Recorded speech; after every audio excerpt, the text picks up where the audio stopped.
They humiliated me on Christmas like it was nothing, and I smiled, nodded, then walked away with every present I brought and a secret they never saw coming. Hi, my name is Carol Whitman. I'm 68 years old, born and raised in Pennsylvania, and until last Christmas, I believed that no matter how messy family gets, the holidays are sacred. You show up, you eat together, you pretend if you have to, but you don't exile someone like an inconvenience you can park outside. I learned the hard way how wrong I was. Let me back up a little, because stories like this never start where they explode. They start quietly, with little compromises you tell yourself don't matter. My daughter Melissa married Trevor 12 years ago. He was charming in that polished, corporate way. Firm handshake, teeth always showing, jokes that landed just well enough to make you question why you felt uneasy afterward. From the start, he treated me like background noise. Not rude exactly, just dismissive. Like I was a piece of furniture he hadn't chosen himself. Melissa changed after the wedding. Slowly, gradually. Like watching paint dry, you don't notice it happening until you step back and realize the color isn't what it used to be. She stopped calling as much, stopped asking for advice, started repeating Trevor's opinions as if they were her own. I told myself it was normal, that children grow up, that mothers have to learn when to step back. So I did. I showed up when invited. I brought thoughtful gifts. I kept my mouth shut when Trevor made little comments about old-fashioned thinking, or joked about me not understanding technology. I laughed when everyone else laughed, even when my chest tightened. By last Christmas, things were already strained. Melissa had cancelled Thanksgiving on me. Too busy, she said, though I later saw photos online of a table full of friends and Trevor's family. I noticed I wasn't tagged, or mentioned. Still, when she called 2 weeks before Christmas and said, "Mom, you're coming, right?" my heart leaped like a fool's. Of course I was coming. I spent days planning. I'm old school like that. I wrapped every gift carefully, curling the ribbon just so. I bought Trevor an expensive bottle of bourbon he once mentioned liking. I knit scarves for the kids, my grandchildren, colors they'd picked themselves last year. I even bought Melissa a bracelet I couldn't really afford, because it reminded me of one she'd loved as a teenager. I told myself this was a reset, a fresh start. Christmas magic, and all that nonsense we cling to. The drive there took 3 hours through grey, slushy roads. By the time I pulled into their driveway, my back ached, and my hands were stiff from gripping the steering wheel. The house was glowing, lights in every window, wreath on the door, laughter spilling faintly into the cold air. I sat there for a moment, breathing it in. The sound of family. My family. I picked up the gifts, stacked carefully in festive bags, and walked to the door. Melissa answered. She looked beautiful. Tired, but beautiful. For a second, her face lit up when she saw me. "Mom," she said, then hesitated. That hesitation should have been my warning. Behind her, the house was full. Trevor's parents. His sister. Friends I recognized from social media. The kids ran past, shouting, the smell of roasted meat and cinnamon thick in the air. I stepped inside, and that's when Trevor appeared. He looked at me, then at the bags in my hands, then back at my face. His smile was thin. "Hey, Carol," he said. "Can we talk for a second?" Melissa's eyes dropped to the floor. He guided me back outside, gently but firmly, closing the door behind us. The cold slapped my cheeks. I clutched the bags tighter. "What's going on?" I asked, already feeling small. Trevor cleared his throat. "So, listen, we're kind of tight on space this year." I glanced through the window at the long dining table. Extra chairs squeezed in. People laughing, wine glasses raised. "Oh," I said. "I don't take much room." He nodded, like I'd missed the point on purpose. "It's just, with everyone here, and Dad's allergies, and the kids needing quiet." My stomach sank. "We thought maybe it would be best if you waited in the car during dinner," he said finally. "Just for the meal. We'll bring you a plate." I stared at him. The words didn't land right away. My brain kept trying to rearrange them into something that made sense. In the car, I repeated.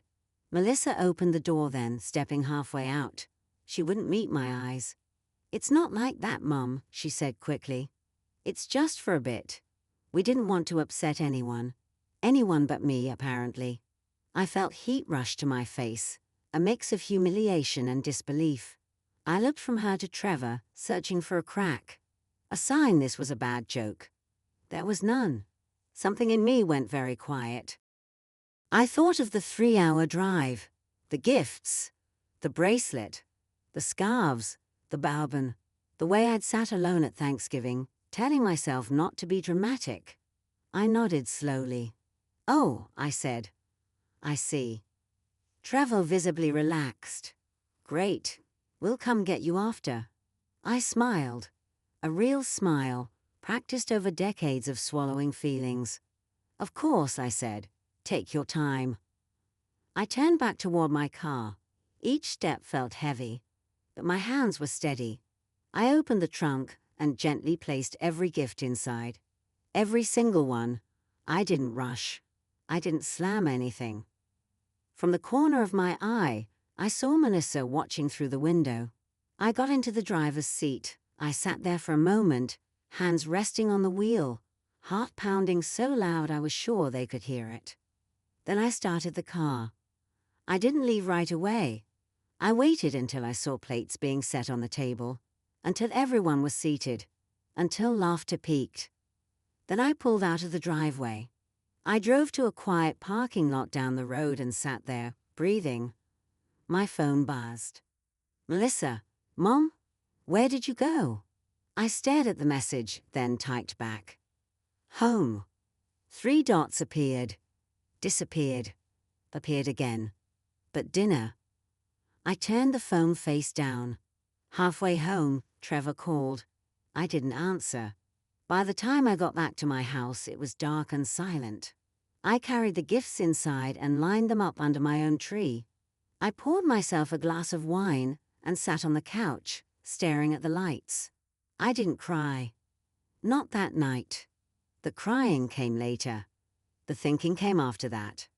Because here's the thing they didn't know while they were eating Christmas dinner without me. I wasn't just the extra mother-in-law. I was the woman who'd quietly paid for Melissa's college when Trevor's family wouldn't help. I was the one who'd set aside savings for the kids' future.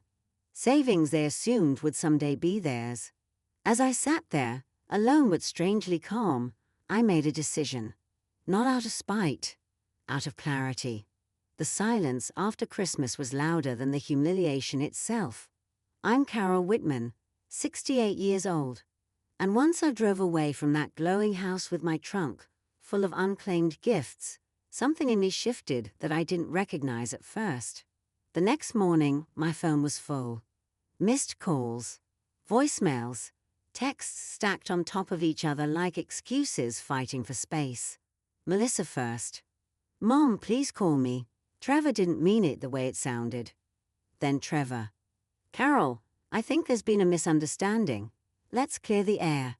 I read them all slowly, sitting at my kitchen table with a mug of coffee growing cold in my hands. The house smelled faintly of pine and cinnamon from the little candles I'd lit the night before. My tree blinked quietly in the corner, gifts still neatly arranged underneath it, like they were waiting for permission to exist.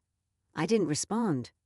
Not because I didn't know what to say, but because I finally understood that silence was the only language they hadn't learned how to talk over. By noon, Melissa showed up at my door. I saw her car pull into the driveway and felt the familiar pull in my chest, the instinct to fix things, to smooth the wrinkles, to make it okay so everyone could breathe again. I didn't move. She rang the doorbell once. Then again. Then knocked. "Mom," she called through the door, voice tight. "Please." I opened it eventually. Not wide, just enough. Her eyes were red. Her coat still smelled like the expensive perfume Trevor liked to buy her. She looked like she'd rehearsed this conversation in the mirror and still wasn't sure which version to use. "Why did you leave?" she asked immediately, like I'd committed a crime. I stared at her, really stared. At the woman I carried, raised, protected. "Because you told me to eat Christmas dinner in my car," I said evenly. She flinched. "That's not." "Isn't it?" I asked. She exhaled sharply, brushing past me into the house like she still belonged there more than I did. She glanced at the gifts under the tree, her eyes lingering on the familiar wrapping paper. "You didn't have to take the presents," she said. I closed the door behind her. I absolutely did. She turned to me, frustration flashing across her face. "Do you have any idea how that looked?" Everyone noticed. I laughed. It slipped out before I could stop it. A short, humorless sound. "Oh, Melissa," I said. "If you think that was the embarrassing part, you weren't the one sitting in the cold." She crossed her arms. Trevor was just trying to keep things calm. "For who?" I asked.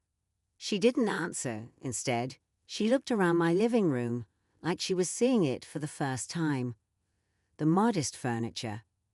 The old family photos still on the walls. Her childhood frozen in frames she'd stopped visiting. "He said you seemed uncomfortable," she said finally. "That maybe you'd prefer some quiet." I stepped closer. "Did you ask me?" Her jaw tightened. "You know how he is." "Yes, I did." I sat down, suddenly tired. I drove 3 hours. I spent weeks preparing. And the solution you both came up with was to park me outside like an inconvenience. Tears welled in her eyes, but something in me didn't move to comfort her this time. "I didn't want to make a scene," she whispered. I nodded. "So you made me disappear." She left an hour later, empty-handed and angry. The hug she tried to give me felt forced, like an obligation she was checking off a list. That night, Trevor sent an email. An email, not a call, not a visit. It was long, polished, carefully worded, full of phrases like miscommunication and holiday stress. He mentioned the gifts only once. "The kids were disappointed," he wrote. "We hope you'll reconsider." That sentence sat heavy in my chest. Because here's what Trevor didn't know. I wasn't just disappointed. I was paying attention. Over the next week, little things started clicking into place. The subtle comments over the years. The way Trevor always steered conversations about money. The way Melissa stopped talking about future plans that didn't include his approval. And then there was the savings account. The one I'd built quietly over decades. Money I'd planned to leave for my grandchildren. Money Trevor assumed would eventually flow through him. I logged into it that night, fingers trembling, not from fear, but from clarity. I saw the balance, and I made another decision. I called my attorney the next morning. We talked for a long time, about boundaries, about control, about what happens when kindness is mistaken for weakness. I didn't tell Melissa. I didn't warn Trevor. I simply rearranged my future. Meanwhile, the messages kept coming. The tone changed. From apologetic to irritated. "Melissa, are you really going to punish the kids over this?" "Trevor, we think you're overreacting." "Melissa, this is tearing the family apart." I typed a response once, deleted it. Typed again, deleted that too. Instead, I mailed the kids cards. No gifts, just handwritten notes. "Grandma loves you." That was it. Christmas decorations came down. The world moved on. But something in our family had cracked, and they could feel it slipping away from their control. They just didn't know yet how far it was going to fall. By the time Trevor finally confronted me, the balance of power had already shifted. And he felt it, even if he didn't understand how. I'm Carol Whitman, 68 years old. And Chapter 3 is where they stopped pretending this was about feelings and started showing me what it was really about. It happened on a Tuesday afternoon, gray and damp, the kind of day where the sky presses down on you. I was folding laundry when I heard the knock. Not the polite tap Melissa used. not the hesitant one from the neighbors. This knock was sharp, insistent, angry. I didn't rush. I folded the towel, smoothed it, set it aside. Then I walked to the door. Trevor stood there alone. No Melissa, no kids. That alone told me everything. He didn't wait for an invitation. He stepped inside like he owned the space, his coat still on, jaw tight, eyes already scanning the room. He looked irritated, no, offended, like I'd inconvenienced him by existing too loudly. "We need to talk," he said. I gestured toward the chair. "Then talk." He didn't sit. He paced instead, running a hand through his hair. "This has gone on long enough," he said. "Melissa's a mess. The kids keep asking questions. You've made your point." I raised an eyebrow. "What point do you think I made?" "That you were hurt," he snapped. "Fine. But taking the gifts, cutting us off, that was dramatic." I felt a familiar urge rise up. The old reflex to explain myself, to soften the edges, to make him comfortable. I ignored it. "I didn't cut anyone off," I said. "I went home." He scoffed. "Come on, Carol. You embarrassed us." I leaned back against the counter. "You embarrassed yourselves." His eyes flashed. "You're twisting this." "No," I said quietly. "I'm finally seeing it clearly." That made him stop pacing. He looked at me then, really looked, like he was recalibrating, like he'd expected tears or guilt or shame and found none. "You know," he said slowly, "families make compromises." I nodded. "They do. And sometimes," he continued, "one person's comfort has to come second." There it was. I held his gaze. "You decided that person was me." He didn't deny it. Instead, he shifted tactics. His voice softened, just a little. "The kids miss you," he said. "They were counting on those gifts." I laughed again. Same sound as before. Short, empty. "They were counting on me being invisible too," I said. "Funny how that works." His face hardened. "Let's stop dancing around this," he said. "Melissa told me you talked to a lawyer." I said nothing. "And she mentioned the savings account," he added, watching my face closely. "The one you always talked about for the kids' future." I smiled. Not wide, not smug, just enough. "That account," I said, "is still for their future." His shoulders relaxed. Just a bit. "But," I continued, "not through you." The silence stretched. "What does that mean?" he asked. "It means," I said, choosing each word carefully, "that I've set up trusts, directly, with conditions, educational use, medical emergencies, no access by parents." His face went pale. "You can't be serious." "I already am." He opened his mouth, closed it, then laughed, sharp and disbelieving. "You did this because of one misunderstanding," he said. I stepped closer. "No. I did this because you showed me exactly how much respect you have for me." His voice rose. "You're punishing us." I shook my head. "I'm protecting myself." "And Melissa?" he demanded. "Your own daughter?" My chest tightened, but my voice didn't waver. "I love my daughter," I said. "That's why I won't keep teaching her that it's okay to disappear me to keep you comfortable." That hit him harder than anything else. He straightened. "So what do you think you've won?" I considered the question. Outside, rain tapped against the window. Inside, the house felt calm, solid. Mine. "I think," I said slowly, "that I finally stopped losing." He stared at me for a long moment, then shook his head like I was a problem he couldn't solve. "You're going to regret this," he said. I smiled again, this time genuinely. "I already don't." He left without another word, slamming the door hard enough to rattle the frame. Melissa didn't call that night. Or the next. And that hurt more than I expected. But something else happened too. I slept better than I had in years. Because when you finally draw a line, even the loneliness feels cleaner. By the time Melissa finally came back, I knew whatever walked through my door wouldn't be the daughter I remembered, but I also knew I was done shrinking myself to make room for anyone else's comfort.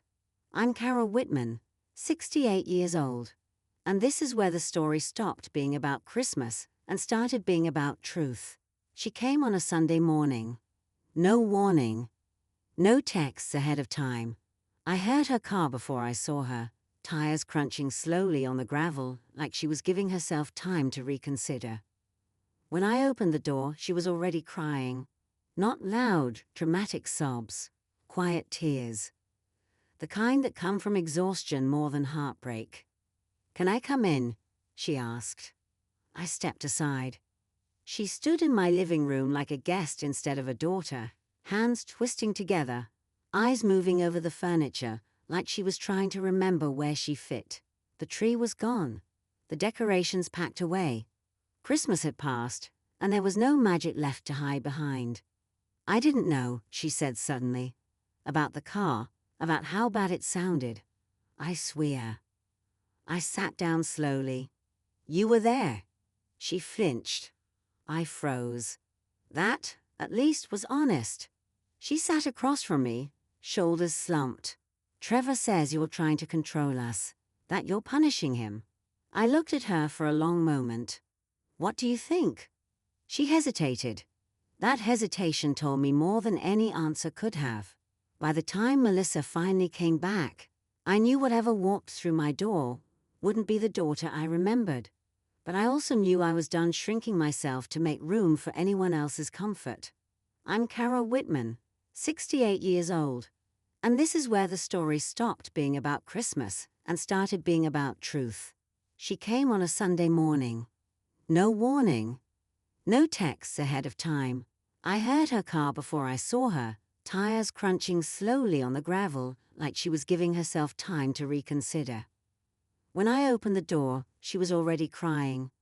Not loud, dramatic sobs, quiet tears. The kind that come from exhaustion more than heartbreak. "Can I come in?" she asked. I stepped aside. She stood in my living room like a guest instead of a daughter, hands twisting together, eyes moving over the furniture like she was trying to remember where she fit. The tree was gone, the decorations packed away. Christmas had passed, and there was no magic left to hide behind.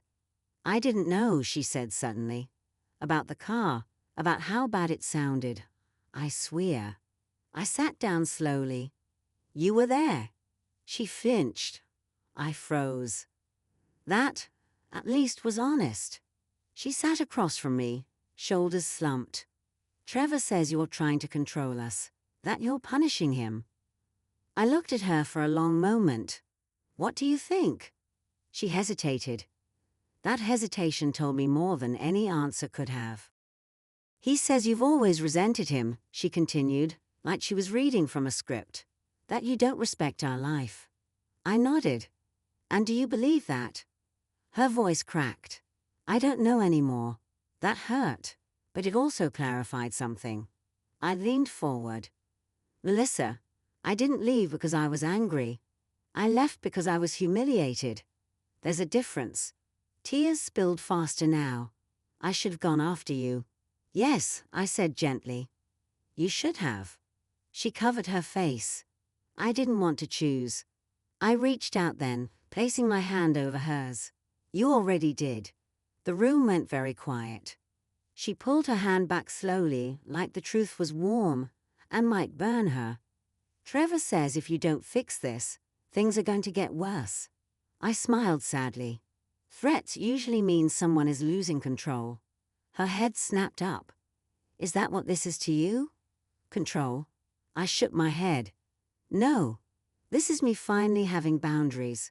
She stared at me like that word was in a language she'd never learned. "I didn't raise you to disappear yourself," I said softly. "Not for a man. Not for peace. Not for a holiday dinner." Her breath hitched. "I didn't realize that's what I was doing." "I know," I said. "But now you do." We talked for hours. Not arguing. Not fixing.